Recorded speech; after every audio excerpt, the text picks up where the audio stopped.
We actually don't have a Phillips, we have a JIS, which you can look up, but there's a difference. And if you use a Phillips screwdriver and a JIS fastener, which is found in a lot of Japanese applications, you'll strip it out. All right, now this next one, everyone has seen this. This has been all over Facebook. All right, fools, we're gonna talk about some tools. I promise I'll never do that again.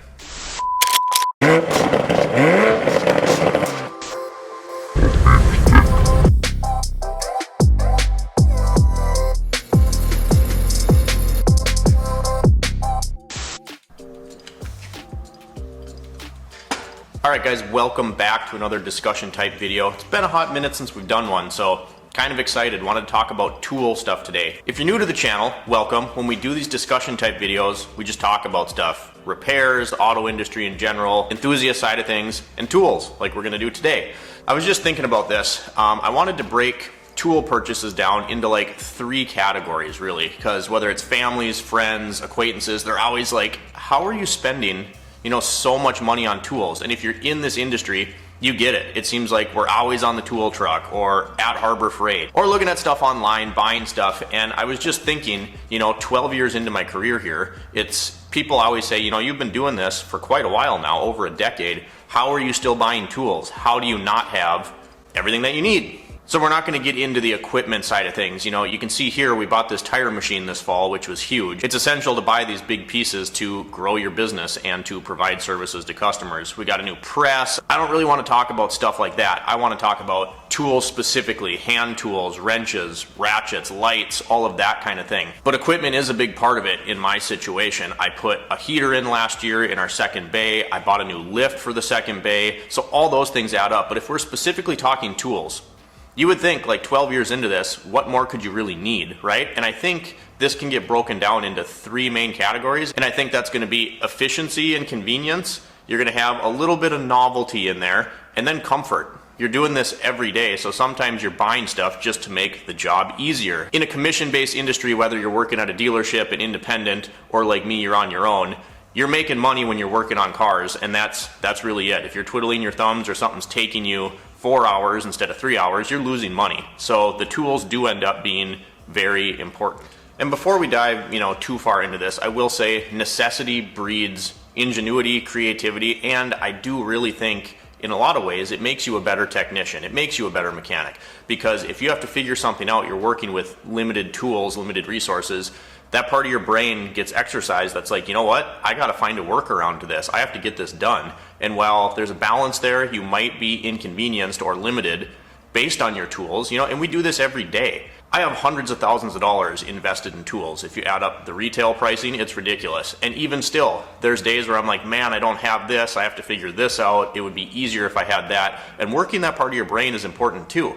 And again, it's a balance. I'm not saying you want to do that all the time, because ultimately you're going to be losing money that way. But it's a good brain muscle to work though, because the more you build that up, it gives you some sort of resilience, right? So if you're working out of a standard Craftsman box and jack stands and a jack in your driveway, props to you for getting it done. So you get into this and you cover your basics. You have your wrenches, you have some good ratchets, extensions, sockets, right? You have all those things, a good set of screwdrivers, and it's like, where does this get added? Where do we add to this? And part of it comes from upgrading. Here's a picture of my screwdriver pick drawer. It's very, very disorganized, but I just recently bought this set of Vessel screwdrivers. Part of being in the industry too is figuring out what works for you, what you prefer, and what doesn't. And not necessarily thinking that, Snap-on has the best everything, Mac has the best everything, Matco, Cornwell, because that's not the case. And these Vessel screwdrivers are a perfect example of that, in my opinion.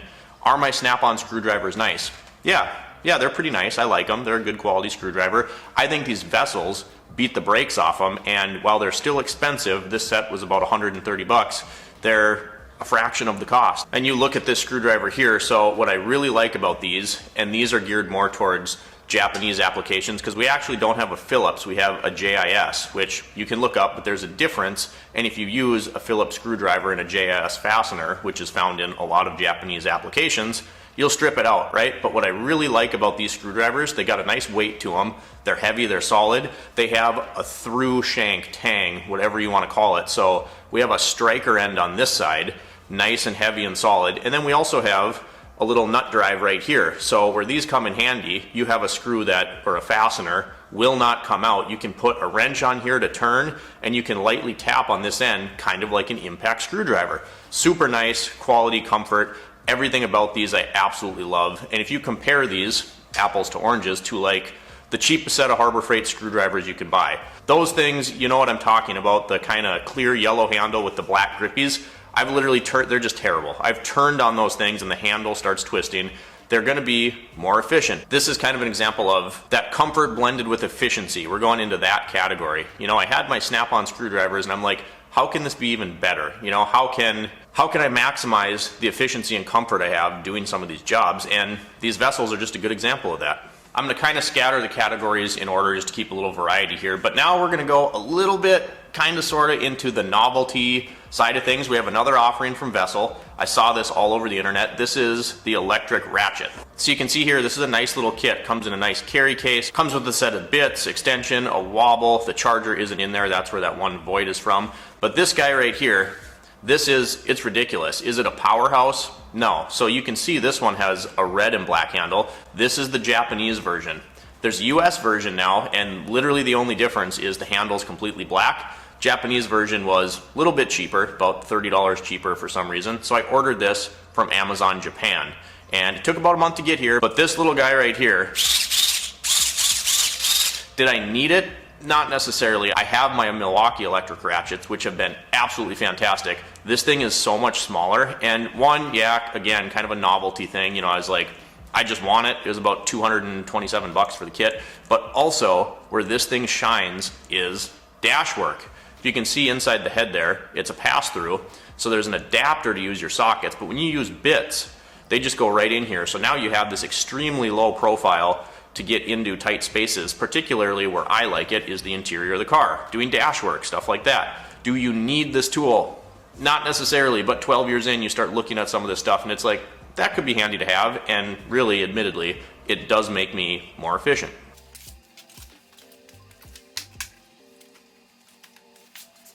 This guy we've talked about once or twice. So this is an offering from Harbor Freight. It is a spanner kit with a bunch of little tips and adapters so you can hold, you know, different size drive pulleys, water pump pulleys, you know, all sorts of stuff like that. This guy is one of those tools where, like I said in the beginning, if you don't have the right tools, that part of your brain works and you're like, how am I gonna get this done? I've actually removed like fan clutches, stuff like that, by wrapping baling wire around an engine mount or a thermostat housing just to hold it in place, and then struggled with a crescent wrench. You know, so a lot of what you add is gonna be, you know, these types of kit tools that just make your life easier. You're doing this stuff every day. Stuff like this is essential. Now you don't have to have the headache of trying to figure out, you know, how the heck am I gonna get in here? This has been awesome. Maddox has continued to impress me, you guys, that Harbor Freight line. When you buy Maddox tools, you only get a 90-day warranty versus, you know, if you get the Icon stuff and weirdly a lot of the Pittsburgh stuff, it's a lifetime warranty. So Maddox does not have a lifetime warranty, but something like this, I think it was $30. I've used and abused it. It's been great. If it breaks, you know what? I'll go buy another one. So a little bit of cost savings here because this kit is actually almost identical to the OTC spanner wrench kit, which is about 4 times the price. Got a little drive end on here, so if it's in a hard to reach spot, you have to get way down somewhere. You can also add an extension or breaker bar, anything like that. But this would fit into that category of tools that's, how can I make myself more efficient? I need to get this done. I want to beat the book time. I don't want to screw around trying to get the limited tools I have to work. This is a case where you add a tool because it is a necessity. You want to be efficient. All right, now this next one, everyone has seen this.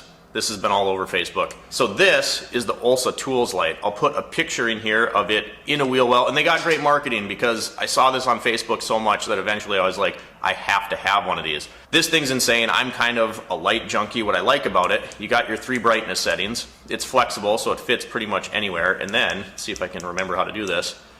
I can actually control exactly where I want this light to be. So if I want it, you know, just over here, or then I want it back towards me, or I want the whole thing, you never have enough light.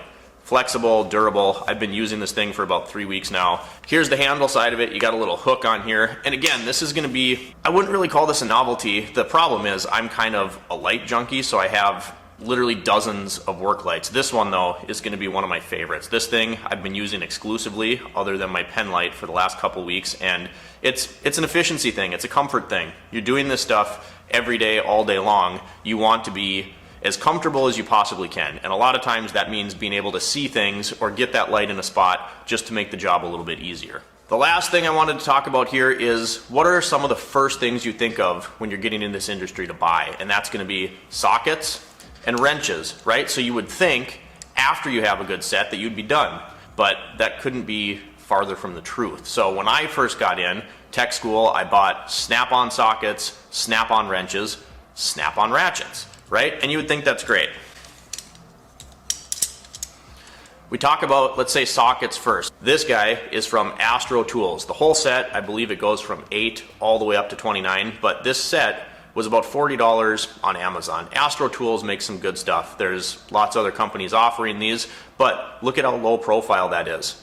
This is what I mean when I say you're not done, because your standard short sockets, these things are about half that length. And what I really like about these is if you're in a really super tight spot, this is actually a hex drive. So you could stick a ratcheting wrench on there, and then you can imagine that's literally as wide as you have to go. So you're never done buying even the basic tools, because within that, there's lots of specialty things you can buy. Talk about wrenches. This is a 16 mil Snap-on wrench. I love these wrenches. I've had them for 12 years, 13 years now. They're great. They grip really well. They don't round out fasteners. The thing I didn't like about them, and this is going to go into the comfort aspect of things, and everyone knows this if you've ever owned a set of Snap-on wrenches, they absolutely, it feels like you're holding a knife. They cut into your palm, right? So you're using these every single day, and that affects you eventually. So I went out and got this set of Milwaukee wrenches, right? This is why I got like 30 sets of wrenches. These ones, if you can see that on there, they kind of have a fat profile. These do not cut into your hand, and then I don't know if it's going to pick up on the screen. Can you see? I don't know how well it's going to focus. There's actually like little teeth in here, and in the demo video, a guy put a bolt in his vise, grabbed it with the open end, and pulled his workbench across the shop. Now naturally, I had to try that when I got these, and they do work that way. And if you get, from my experience, a partially rounded fastener, this guy, on top of being more comfortable, is also going to grip better than my set of Snap-on wrenches. And there's lots of ways that you get into these specialty type tools. Here's a very thin wrench from Capri Tools. Got these particularly for doing sway bar end links. You grab onto the back, then you're not ripping the boot with a vice grip. These, you know, they don't come up all the time, but when you do need them, it's absolutely necessary to have them when you're doing this to make your living. And I know we've talked about these guys before. These ones are from Icon. There's a few companies that have them. Zero offset, long reach, flex head, ratcheting wrenches. Great for drive pulleys, water pumps, anything on, particularly in my experience, a transverse engine. Now this is a very long ratchet. The size on this one is a 15 and a 13. So got a 13 down here, 15 up here. But you could see where you could put some serious torque on this thing. And I've done that, and it's a ratcheting head in here, and it's not very big, you know, but I've abused the crap out of these things. And another great thing about Icon Harbor Freight, I've only broken one. I've had these for about 7 years now. I've broken one of them, and you just go in, exchange it, you know. But there's a lot of situations where this is absolutely necessary compared to something like this. I mean, look at the length difference. We got the ratcheting, we got the flex head. So even your basic tools, your wrenches, your ratchets, your sockets, you're constantly adding things because it either makes the job more comfortable or makes you more efficient, which both, I would say, are equally important. So that's what I had today, guys. Just wanted to show you a couple of the new tools that we brought to the shop, and it really does come down, you know, to those three categories. I think you have some novelty stuff like that electric ratchet, but then a lot of it is either comfort or necessities. So when people ask you, you know, how are you 12 years into this and you're still adding tools all the time? And it's like, you know what? Either I found a need for it, or it's something that just makes my day-to-day life easier, which in turn is gonna make me more efficient, make me more money. If you guys enjoyed today's video, drop me a comment down below, like and subscribe if you've not already. And as always, we'll catch you next time.